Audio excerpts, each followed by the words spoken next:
Ang ganda ng ng camera pag ganito ang ano. Sabi ko, ang linaw-linaw ng camera pag ganito ang pag yung matingkad ang araw kay pangit. Diyan. Saan kayang tindahan?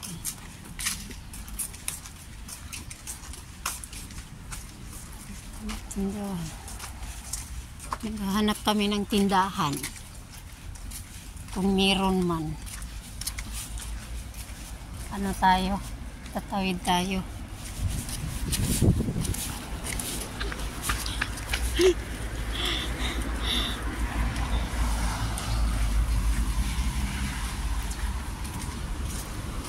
Nasa ano kami? Pupu Shaoxi Laoshuhao Santongpo Hokka Hokachai Kingston Garden. Naghahanap kami guys ng ng tindahan. Iwan ko kung may tindahan ba dito.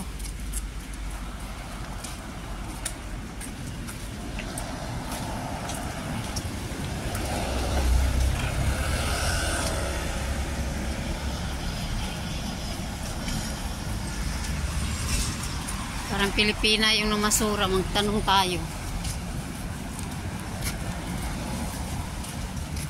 La la la la la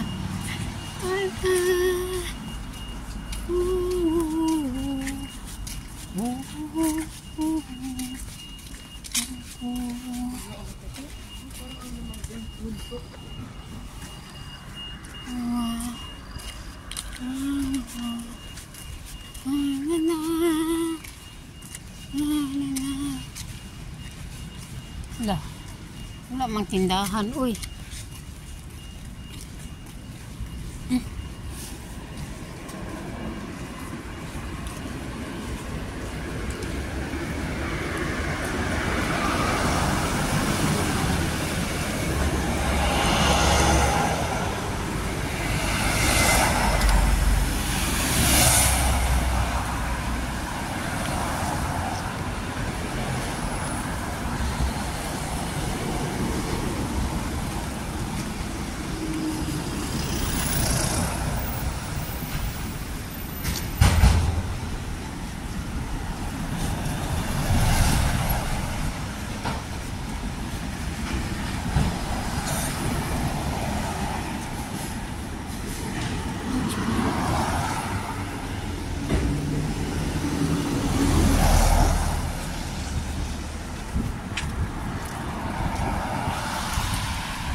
Tingnan ko ano yan sa loob.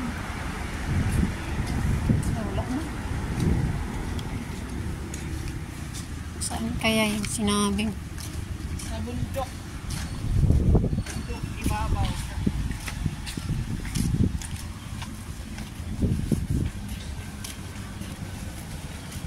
Yan guys, so ito yung tsura ng pagkatapos ng bagyo. Ngayon, naghahanap kami ng tindahan dito na pwede namin mabibilhan.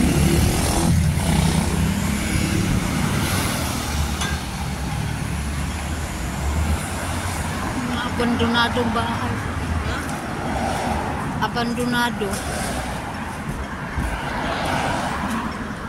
Station pala ito. Matayo, tawid? Ito sa kanya, ang tanong ka. Ha?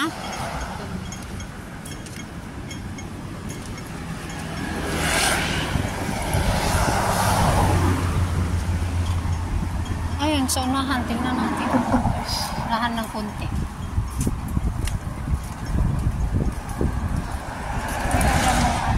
Strawberry farm. Sa iba. Sila ng mga mulod. Siya ano? Siguro ang mahal ang grocery. Oo, mahal yan. Manguha sila ng mga karton, mga plastic.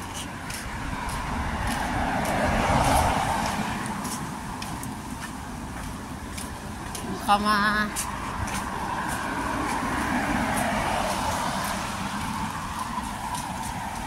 ayan na, malapit na kami.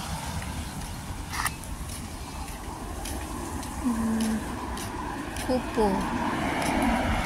Pupupo.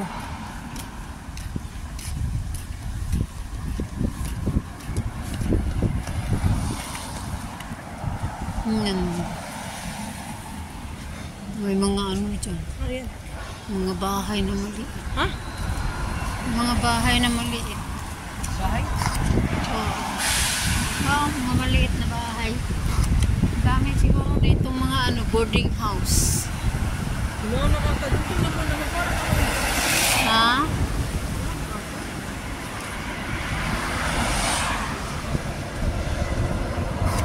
Sabi ng ano, may ano daw, parang park. May parang park daw dito. Tapos dito, may tindahan daw, sabi ni ano, yung ano na, yung nag-boarding dyan ba sa ano. Sabi niya, may maliit na park daw, tapos may tindahan. Baka dyan siguro. Dyan lang, last na last. Pag wala, uwi na tayo.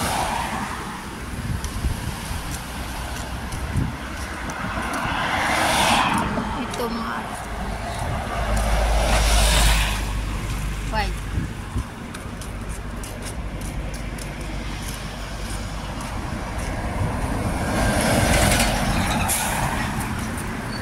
Setaw Pokrod.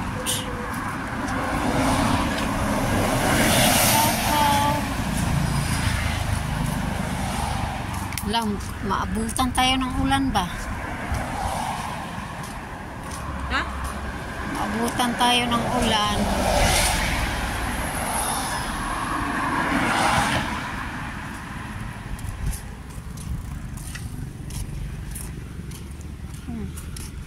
Makarating tayo sa ano nito. Taipo. Makarating na tayo sa Taipo. Wala pa tayong tindahan makikita. Maliit na park. Saan kaya banda yun? Wala, daming saging. Yan o, mga steel o.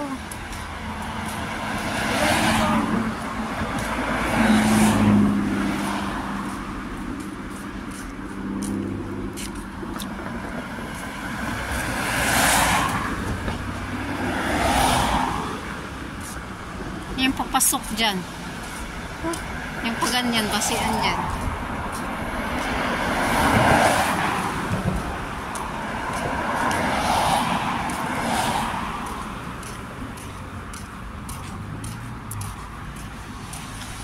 Nag-adventure lang kami dito sa bundok.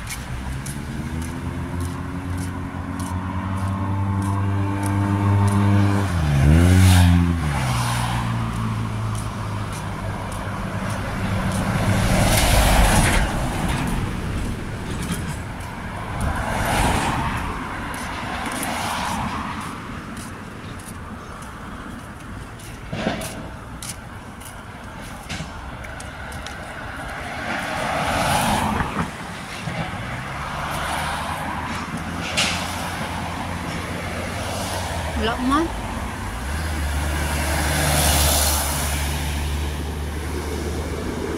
Wala, babalik na lang kami. May nakaharang na.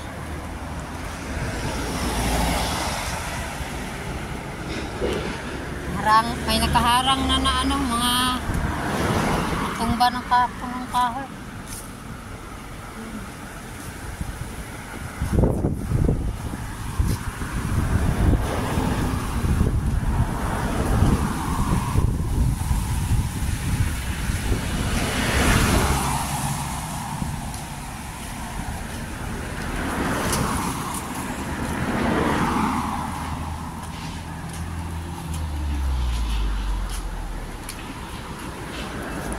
No matter what they tell you.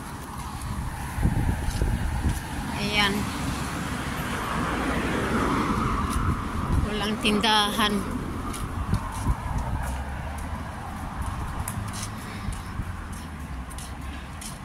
Yan, pauwi na lang kami guys kasi walang tindahan na nakikita namin dito. Talagang bundok talaga to. Talagang bundok. Ha? Tingnan natin.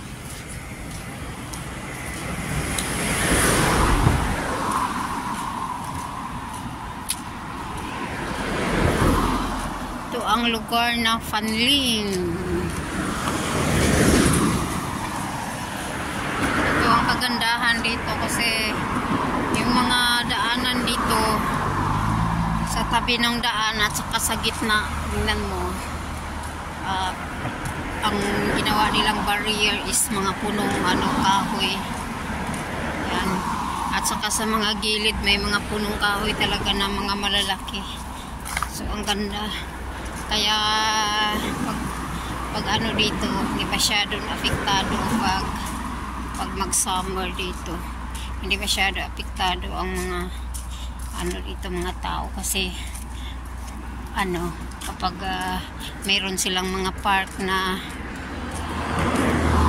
sa ilalim ng parang kagubatan, pero pagpasukin mo ang ganda sa sa loob at saka malamig. Doon nagpapa-relax ang mga residente. So napakaganda kasi inalagaan talaga nila yung mga punong kahoy dito. Hindi nila pinapahalagahan talaga nila ang kahit sa mga sa mga cities, sa mga city, mga park, doon may mga punong kahoy talaga. Hindi mawala ang mga punong kahoy sa kanila kahit sa syudad.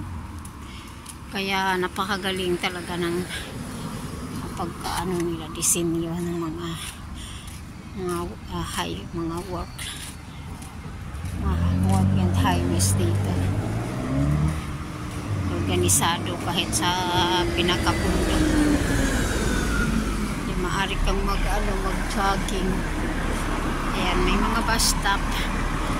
Ayan, diyan ang sakayan, punta ka ng Fanling Station o sa mag-market ka. Dito ka sasakay. Diba?